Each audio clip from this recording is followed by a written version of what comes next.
How's it, friends? I'm Nazubro, and Hallowfall is just one of the coolest zones out there, isn't it? The shifting crystal Belladar off in the distance, the underwater ocean, the cavern ceiling so high it's basically a skybox, the fanatical and powerful slice of an entire empire, the likes of which we have never seen before on the face of... Wait, what? Yeah, these Arathi humans and elves and half-elves are the first step on a new narrative road Blizzard is paving. They have captured everyone's imagination since their introduction, and speculating has gone wild with these guys.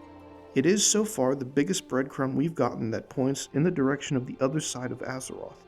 After many smaller hints like the Green Dragon who found herself there, the heretics mentioned in Odin's missives, the return of the Night Squall from the other side as he begins to gather up a fleet to go back and find the One Piece. I really hope the Night Squall stuff goes somewhere. Anyways, the War Within has a decent selection of new races and faces that many are throwing into the bucket of, I want to play as these guys. Chief among them are of course the Haranir, which I made a whole video about already, and then the new Ascended New-rubians for the freakier fans out there. People have also been raising the question, could the Arathi also become playable? Well, it's a bit of a tougher question than something like the Haranir. Sure, these Bat Elves share a model shape and animation skeleton with the Night Elves, but they have enough unique stuff going on that seeing them as playable is pretty easy. Some would say guaranteed. The Ascended New-rubians? Also easy to see in my opinion, though I can't imagine getting gear to fit on them might be a challenge. Although we know that won't stop Blizzard these days. Though I would prefer if the not being able to wear armor aspect of the Drakthir doesn't continue for future races. The Arathi, these guys are a different story from other races.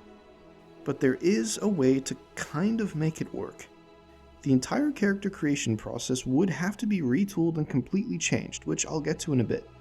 There's a lot that goes into if the Arathi could become playable, so let's take a look at who they are first, and see how their lore could line up with them wanting to join up with us. So a good long time ago, about 2800 years or so, the humans living throughout the eastern continent were not the grand kingdoms we would eventually come to know them as, but were rather split into many smaller groups and tribes that were constantly warring with each other.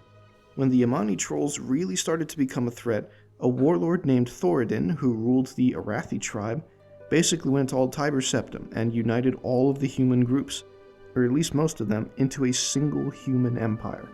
The first major human power on the planet called the Empire of Arathor. They teamed up with the High Elves up north, and together, man and elf put down the Yamani troll empire.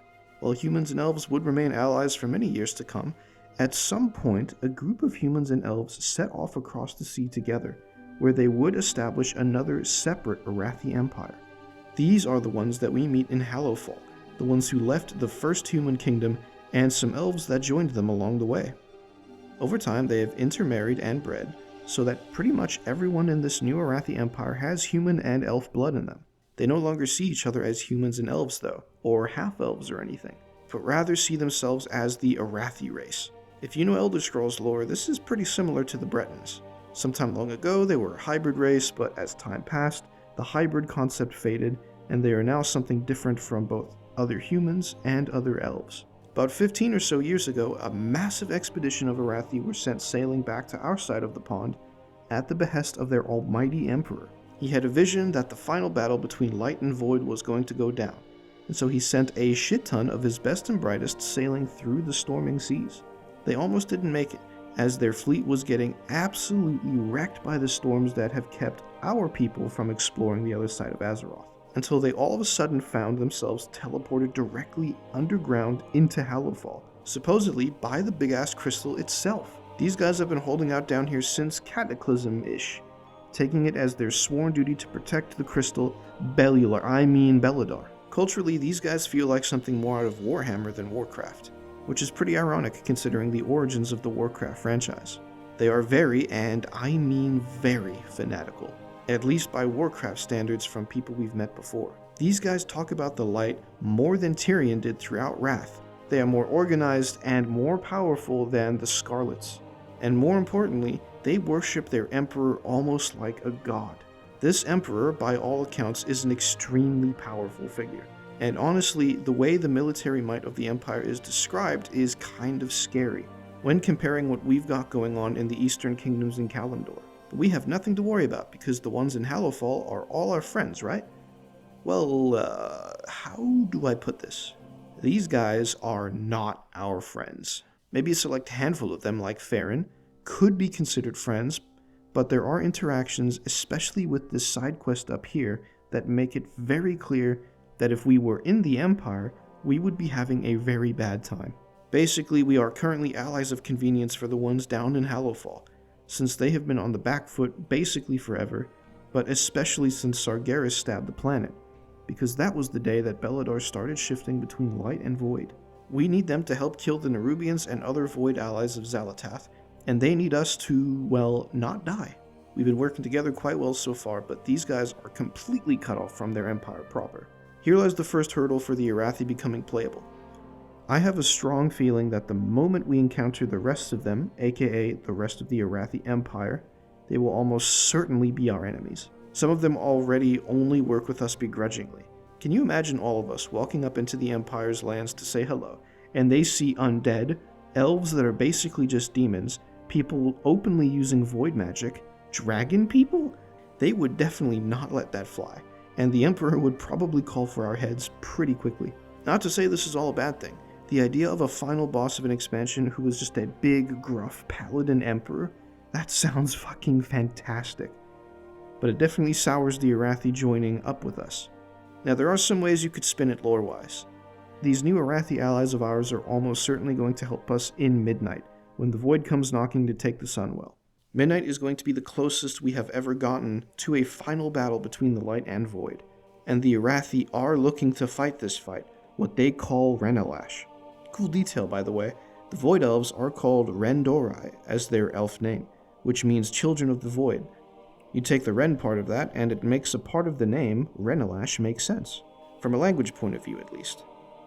Anyways, I don't think it would be too difficult to imagine that some of these guys refuse to fight us after fighting alongside us for all of the World Soul Saga, when their Emperor probably orders them to kill us all. I can also easily see the Emperor disavowing the ones we already know for even associating with us at all. The lore stab point of could the Arathi be playable is honestly the more flexible side, and you could spin dozens of reasons to make them playable. The real reason that makes them a challenge, though, comes from one of the main criticisms of the allied race system as a whole. What makes the Arathi visually distinct from humans and elves? Basically, only their ears.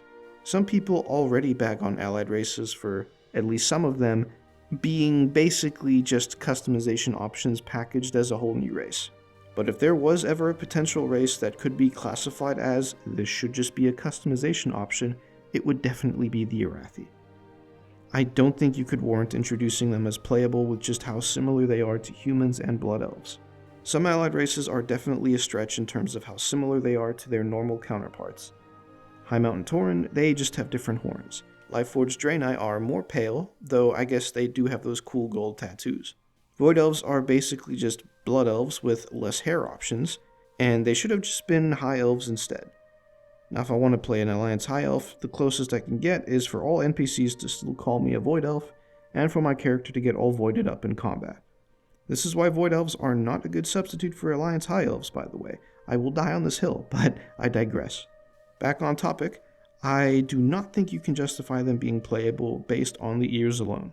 There is a way around this, however, which also fixes some other issues with the other races at the same time.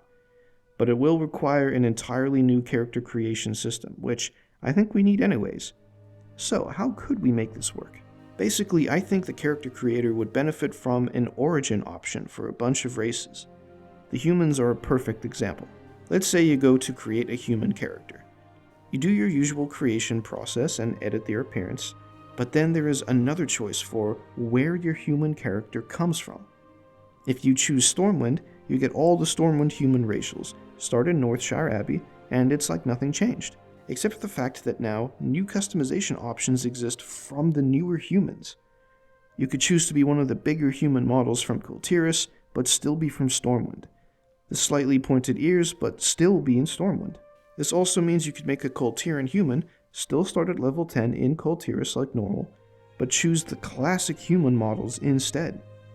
The Arathi literally have both types of human models in their army already too. You could just make a new origin for the human option. The same could be done for other races, like orcs too. You could choose to be a brown Magar orc, but with the origin option of still being in the original timeline and not from the alternate Draenor. You could even make new origins just for flavor. Give dwarves a Wildhammer origin option, which maybe changes some racials and where you start the game.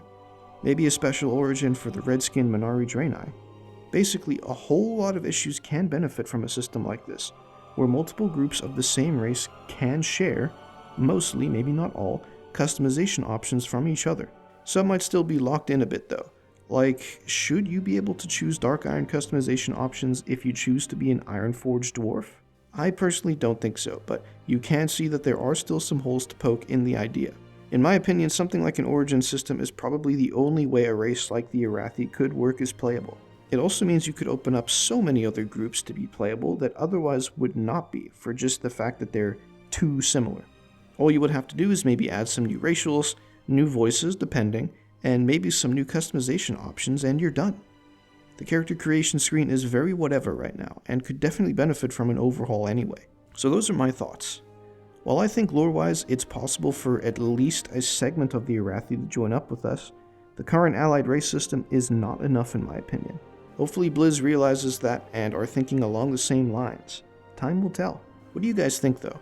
Would you prefer the Arathi to be added as an entire new button to click on in the character creation page? Or would consolidating all races together with something like an origin system be something you like? Do you even care about these guys at all? I would love to hear your thoughts and opinions. Regarding playable races, I also recommend you check out that video about the Harronir I made too, going over if they could become playable, and if so, when and how. It's still relevant since we still don't know enough about them, so I'd say it's a good watch. Other than that, if you made it to the end of this video, you're a legend. Drop a like if you enjoyed listening to me ramble on, and hit that subscribe button if you want to stick around. I'm currently aiming for 500 subscribers and we're making steady progress every day. Until next time, stay safe, bros.